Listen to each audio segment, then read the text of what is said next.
Hello, I'm Randy Kluver, and it's my honor to serve as the Associate Provost and Dean of OSU Global. And as you know, we do these interviews for our global briefing speakers, and we're very privileged to have today Dr. Diya Abdo from Guilford College. And so she is going to be speaking tonight about the refugee context and how campuses can make a difference for that. So Diya, thank you so much for visiting Oklahoma State University. It's been such a great experience to have you here. And I just want to mention, you know, when we were, as we've been engaged with the Afghan refugee situation here, ECAR was such a powerful advocate for us and just helped us in so many ways. So welcome. Thank you. I appreciate being here, and I've said it frequently, but I can't say it enough, which is that OSU is doing remarkable work, and it's truly an honor and a pleasure to be even a small part of it. Well, thank you so much. You are currently the Lincoln Financial Professor of English at Guilford, which is not, an English career is not a typical background to get into refugee resettlement. Right. But, and I'm going to ask you about that in a little bit. But I understand you originally came to the U.S. as an international student, and you grew up in Jordan as a second-generation Palestinian refugee. Yes.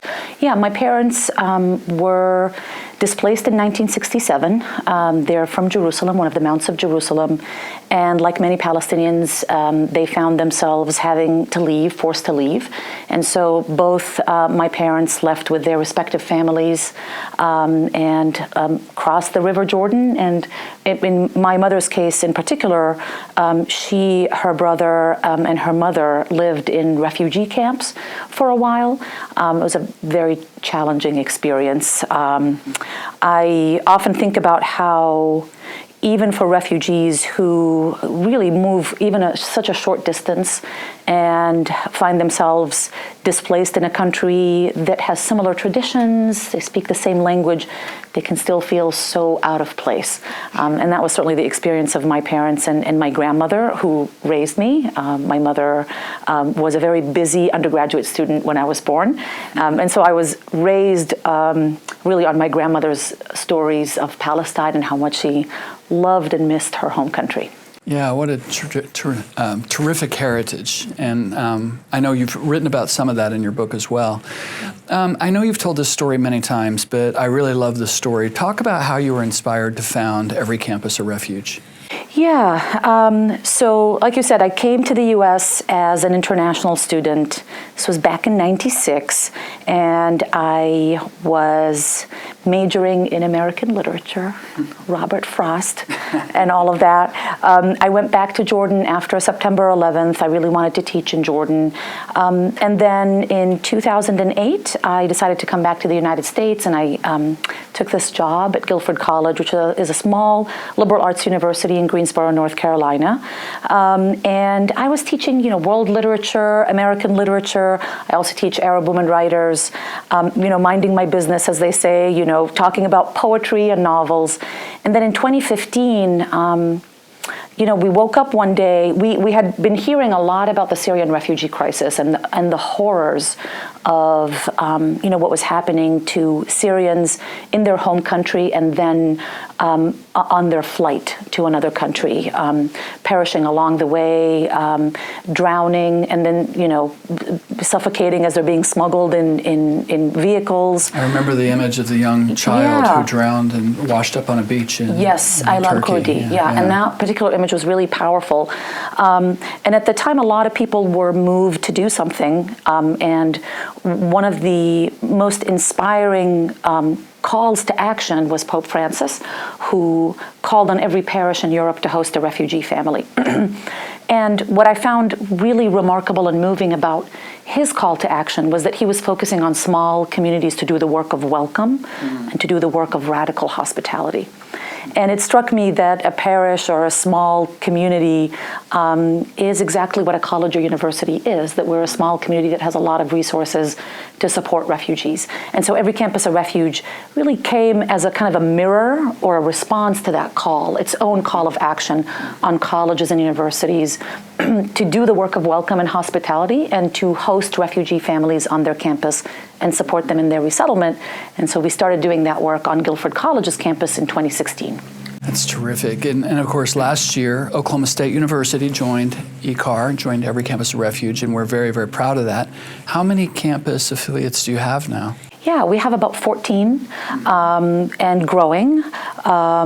They're all over the country, in Pennsylvania, and Virginia, in Georgia, in Washington, in California, and 2 in Oklahoma. 2 in Oklahoma. Yeah. Hey, we're ahead of the game. You're ahead of the game, that's right. So besides Oklahoma State University, of course, University of Tulsa Yeah. is also a member. Yeah, So. yeah. Well, as I mentioned earlier, your work and the work of your team has just been instrumental in helping us better understand the challenges we face as we've brought Afghan refugees to Stillwater. Recently, I read your book that came out earlier this year, or maybe at the end of last year. September of last year. And I just found it fascinating. And one of the reasons I liked it so much is it's actually written by an English professor who actually knows how to tell stories. And so, academics, sometimes we're not very good at telling stories. Talk a little bit about your book, what inspired you in that book, and what you're hoping to achieve with it. Yeah, so the book contains the stories of several people who were hosted on Guilford's campus as part of the Every Campus a Refuge effort, as well as my own personal story and my mother and grandmother as refugees displaced in Jordan. And I wrote this book for a variety of reasons. A publisher had actually reached out to me to write a book about the refugee experience. So it was really interesting. I didn't have to sort of reach out and try to sell this book. It was in a way commissioned, but I was given a lot of freedom in what I wanted to do and how I wanted to do it. And so there were really several really inspirations or kind of goals behind writing the book. One of them was because as a teacher who has been teaching, after we started Every Campus a Refuge, I started teaching refugee and immigrant issues. And it was really hard for me to find supplemental texts that individualized the refugee experience and that gave the breadth and the depth of the refugee experience. Like oftentimes we focus on the refugee experience in a refugee camp, or the refugee experience during persecution. And I really wanted to focus on the experience of someone who was seeking safety and security, but that wasn't always their life, right? Mm-hmm. They lived a life before in a home that they loved. Something happens to them. They have to leave urgently. Then they live in a refugee camp, and then they come to this country and resettle. And then what is that like? What does that look like 5 years later? So I wanted to capture the spectrum of that experience, and I really wanted to write a book too that busted the misinformation and the common myths about refugees. For example, that refugees aren't well vetted, or that refugees resettle.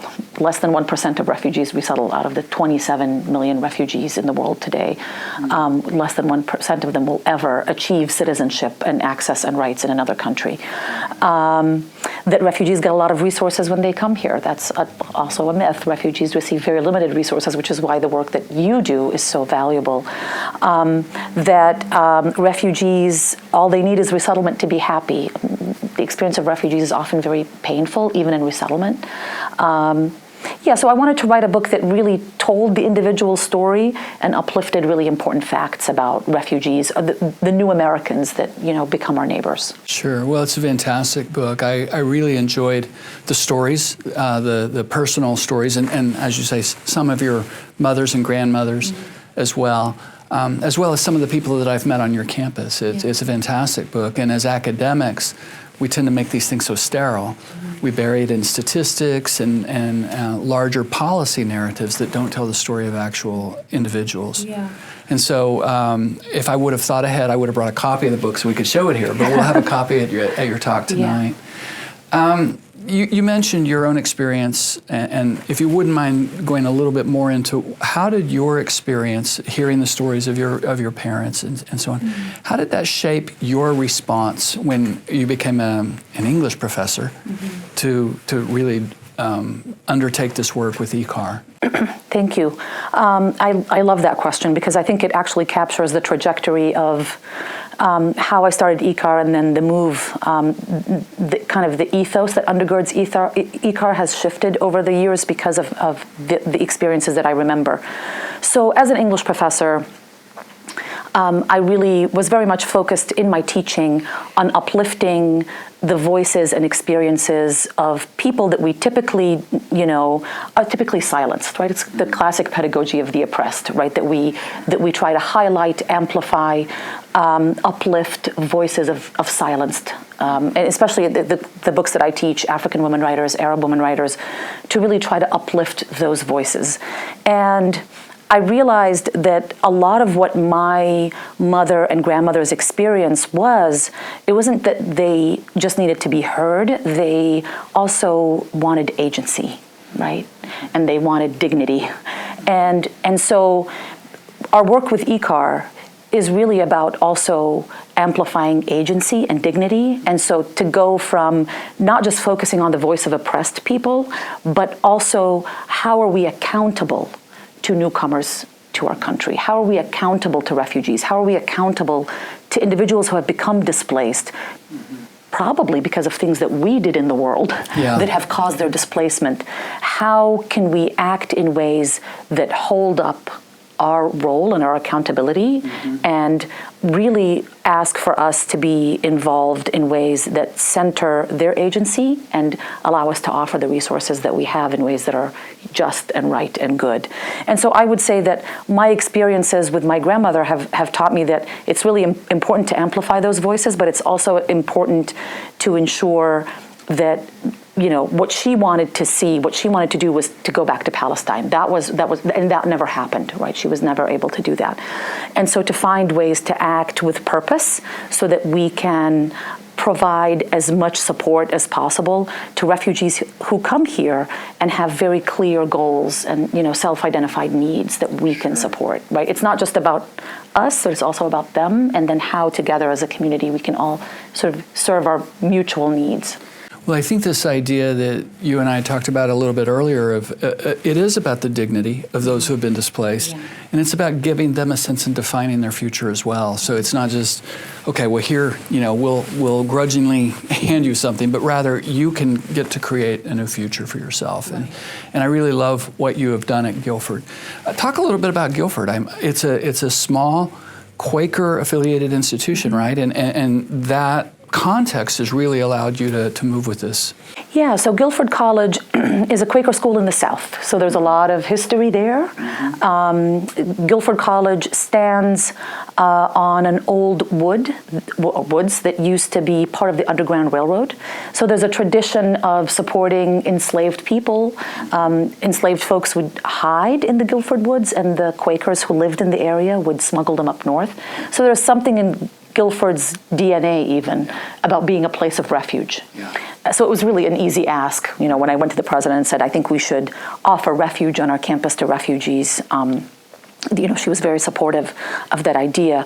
Quakers too value justice, and for me I think the most important value is stewardship. So you have resources.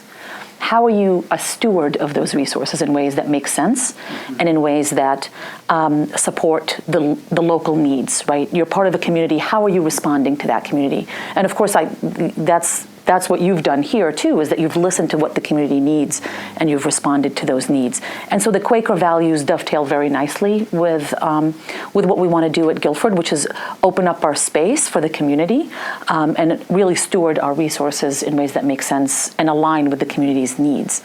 You and I today were talking about the Cowboy Code, and I think there are a lot of similarities, a lot of institutions.